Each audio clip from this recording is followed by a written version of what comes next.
যাও কই বুঝি তোমার বাসায় নেই ডাক্তারের কথা কইলে ডরাইবে না এখানে নিয়ে আসছি রোগীর চিকিৎসা করার জন্য কিন্তু আনার পরে এরা কি করছে এখানে ফালাই রাখছে আমাদেরকে এই 1-1.5 ঘন্টা ফালাই রেখে চিকিৎসা করলো না কোনো আসল কথা হয়েছে এদের এখানে ডাক্তার ছিল না বলছে তো ডাক্তার ছিল না ভালো কথা এরা বলে দিত যে আপনারা অন্য জায়গায় যান ডাক্তার আসতে একটু সময় লাগবে ঠিক আছে তো এরা এটা না বললে নিয়ে আইসিইউর কোনো কিছু লাগাইও না নিয়ে আইসিইউর বেডের ভিতরে শোয়াই রাখছে শোয়াই রেখে যখন মারা গেছে তখন একটা মাস্ক লাগাইয়ে অক্সিজেনের এরপরে চাপাচাপি করতেছে আমাদের ভিডিও ফুটেজ দেখাইছে যে মারা যাওয়ার পরে তারপরে বুকে ধরে চাপাচাপি করতেছে তখন তো মারাই গেছে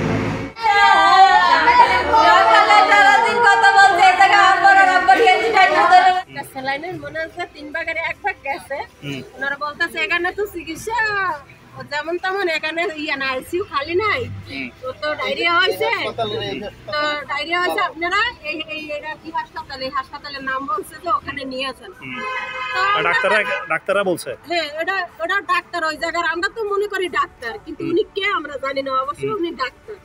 বলতেছে যে একটা ভিতরে বড় ডাক্তার মহিলা উনিও বলছে এই মেডিকেলের ঠিকানা দিছে ওখানে নিয়ে যান এই জায়গা তো বাচ্চা বেশি খারাপ থাকলে ওখানে দ্রুত চিকিৎসা হবে আর আইসিইউ খালি আছে এই কথা বললো ওনারাই আবার অ্যাম্বুলেন্স ঠিক করলো আমরা জানিও না ওনারা অ্যাম্বুলেন্স ঠিক করে ওনারা আবার সাথে সাথে কি করলো ওনারা বলতেছে এই মেডিকেল কথা বলছে এই মেডিকেলের সাথে ওনারা কথা বলে আমাদেরকে অ্যাম্বুলেন্সে উঠে দিছে যখন দিছে স্যালাইনটা যেটা লাগাইছে সেটা দোকানের পরে বড় ডাক্তার ছিল ওখানে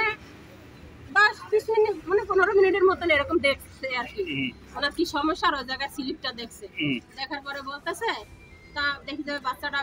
মানে ইয়ে করতেছে অস্বস্তি বোধ করতেছে তখন আমি বলছি আপনারা কিছু একটা করেন না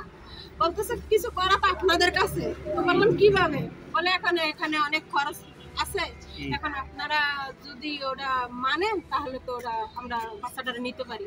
তাহলে কার সাথে কথা বলতে হবে আসতে বলেন এখন বলতেছে একটা লোক দেখাই দিল ডাক্তার বলে ওনার সাথে কথা বলে কি বলবো মানে জায়গায় কেমন খরচ হবে এটা বলে দেন যদি ওনাদের সম্মান ওরকম থাকে তাহলে বাচ্চা চিকিৎসা করবো আর যদি না হয় তাহলে এখানে চিকিৎসা হবে না তখন কার সাথে কথা বলা লাগে তুই বলতে বলে আসছে আসার পরে বলে কি শোনেন আজকে তো খরচপাতি অনেক হবে এটা ওটা করতে হবে আজকে 30,000 টাকা লাগবে আর কালকে থেকে 10 থেকে 15,000 টাকা করে ডেলি বিল আসবে এখানে আমি বলছি ওর আব্বু তো গার্মেন্টসে চাকরি করে 12,000 টাকা বেতন পায় এত টাকা দিয়ে তো আর এখানে তো আমরা চিকিৎসা করতে পারবো না তো এখন যদি আপনারা কিছু কম সময়ের ভিতরে করতেন বাচ্চাটা তো বাঁচানোর দরকার আছে বাচ্চাটা এমার্জেন্সি পেয়েছি ওনারা বলতেছে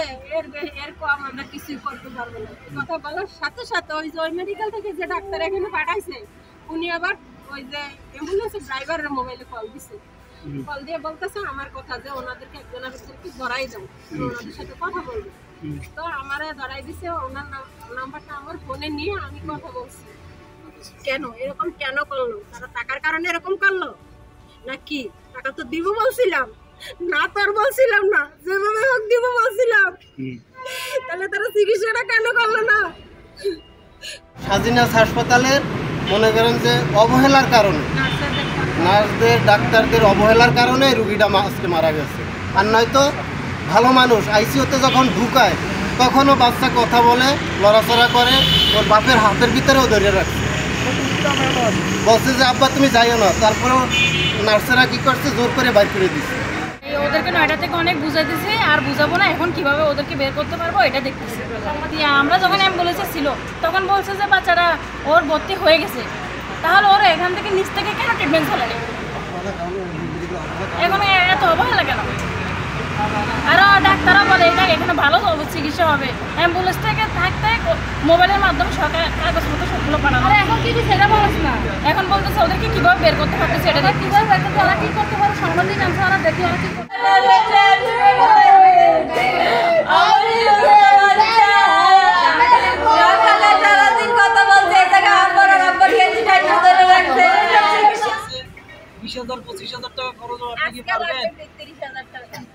আবার কেউ বলে 30,000 টাকা 40,000 টাকা খরচ লাগে পারবেন আপনি দিতে সেই 7,000 টাকার দিকে পড়েছেন আপনি বাচ্চার চিকিৎসা আগে করেন তাহলে আপনি এটা আগে শিওর করেন যদি টাকার এই অ্যামাউন্টের ব্যাপার শিওর করেন, তাহলে আমি কি চিকিৎসাটা চলবে। এইভাবে আমাকে কথা বলছে, ঠিক আছে। এখন আমি এই বাচ্চা নিয়ে ওই উপরে উঠছে 6 তলার উপরে, বলে আপনার বাচ্চা আগে ভিতরে নেন। ভিতরে নিলাম, নেওয়ার পরে আমার ওয়াইফ নিয়ে আমাকে বের করে দিল বাচ্চাকে রাখি। বাচ্চা আমাকে কি করলো, এভাবে ধরলো যে আমার আসতে দিবে না আমার বাচ্চা। তখন বলে আপনারা থাকতে পারবেন না, বেরোন, বেরোয় আপনি নিচে ভর্তি অ্যাডমিট করেন আর কি। আমি অ্যাডমিট করার জন্য নিচে আসলাম, আসার পরে এখানে অ্যাডমিট করে উপরে উঠছি। ওঠার পরে ডাক্তার আমাকে ডাক দিয়ে বলে, মানে উপরে যাওয়ার পর কিছুক্ষণ দাঁড়ানো ছিলাম, বলতেছে এই গার্ডিয়ান ডাকুন বাচ্চা রুগীটা। ডাকার পরে আমাকে অনেক অজুহাত দিতেছে যে আপনার বাচ্চার চেষ্টা করছি, নিঃশ্বাস ত্যাগ করবে, ওটাও আমরা চেষ্টা করছি, হ্যাঁ আমরা চেষ্টা করতেছি, এরকম বুঝাইতেছে। তখন আমি বুঝতে পারছি যে আমার বাচ্চা আর নাই। তখন আমি মানে বের হয়ে গেছি, আমি আমার বাচ্চা খুঁজতেছি, গিয়ে দেখি বাচ্চা অক্সিজেন লাগানো ছিল তাও বন্ধ, কিছু নেই। এরা বলতেছে আপনার বাচ্চা যথেষ্ট চিকিৎসা করছে, কিন্তু এই সমস্ত মেডিকেলগুলো যে আমাদের জন্য কি চিকিৎসা নাই, আমরা গরিব জন, এই জন্য আমাদের চিকিৎসা নাই, এটাই আমি বলতে চাই। আজকে আমার যে আমি অসহায়, আমার একটা মেয়ে, আমার তো 5টা সন্তান, আমার একটাই মেয়ে, আমার মেয়েটা যে আজকে এইভাবে চিকিৎসার অবহেলার কারণে যে আমার বুকের থেকে যে চলে গেল, এটার কি কোনো বিচার পাবো না আমরা?